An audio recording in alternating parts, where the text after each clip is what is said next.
If you divorce church completely from, faith or religion or spirituality, you're adopting a sort of weird angelism. Hello everyone, I'm Joseph Dinesh, a Catholic commentator from Sydney, Australia. In this video, we are going to address the slogan of many young people today. I am spiritual, I want Jesus, but I don't want the church. It's a perspective that was echoed recently during a debate between Michael Knowles and prominent American political commentator Charlie Kirk, who made a bold claim saying, "You should lead people to Jesus, not to a church, especially not the Catholic Church or its dogmas." At first glance, this might seem completely reasonable. After all, isn't Christianity about having a personal relationship with Jesus? Why then should the church have anything to do with it? This perspective has gained significant traction, especially among younger Christians who identify as unaffiliated. They are spiritual, they want Jesus, but they want nothing to do with the church or any form of organized religion. In this video, we are going to challenge and debunk this ideology. Let's begin by taking a closer look at Charlie Kirk's bold claim. Your goal should be to bring people to Jesus, not Catholicism. Yo, hold on. No. What's the difference? Hold on.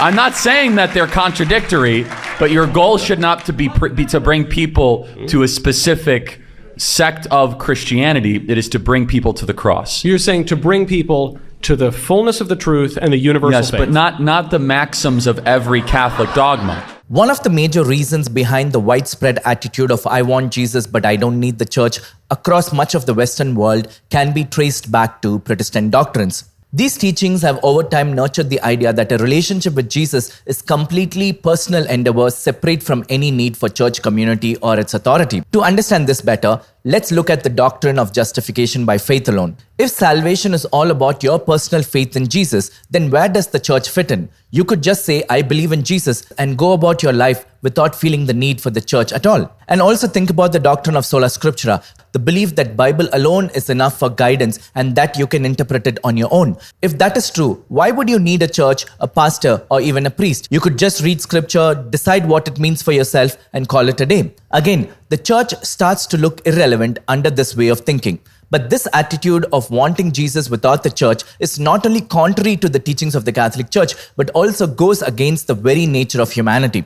Bishop Barron will explain that in the upcoming video. I'd say because you're not an angel. That's basically Thomas Aquinas' answer. That human beings are body and soul.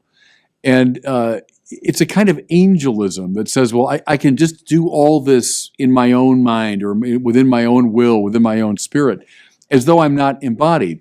Because to say embodied means to say part of a community. To say embodied means I need things that appeal to my senses. I need to hear and to see and to touch, Think of all the ways that Catholic sacraments and Catholic liturgy involves the body.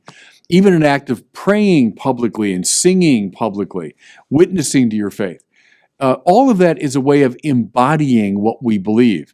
If you divorce church completely from faith or religion or spirituality, you're adopting a sort of weird angelism. To understand this point more clearly, let's consider the fundamental differences between angels and humans. Angels are spiritual beings created by God. They don't have any physical bodies, so their relationship with God is completely spiritual, relying on their intellect and will. Now, humans are totally different. We are a unique blend of body and soul. So when we relate to others, whether it's God or other people, we naturally use both body and soul. But here is the thing.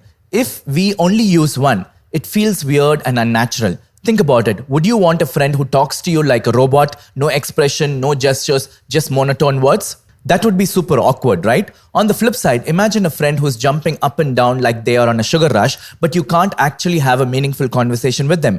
That is also strange, isn't it? So this brings us back to the idea of engaging both body and soul in our faith. When young people say things like, "I don't need the church," what they're really saying is that they want to connect with God in a purely spiritual way without involving their body. But as we have seen in this video, engaging our bodies is essential because we are human beings, which means actively participating in the life of the church, receiving the sacraments, joining others in worship, praying together, and being physically present in the community. Let me explain this with a simple analogy.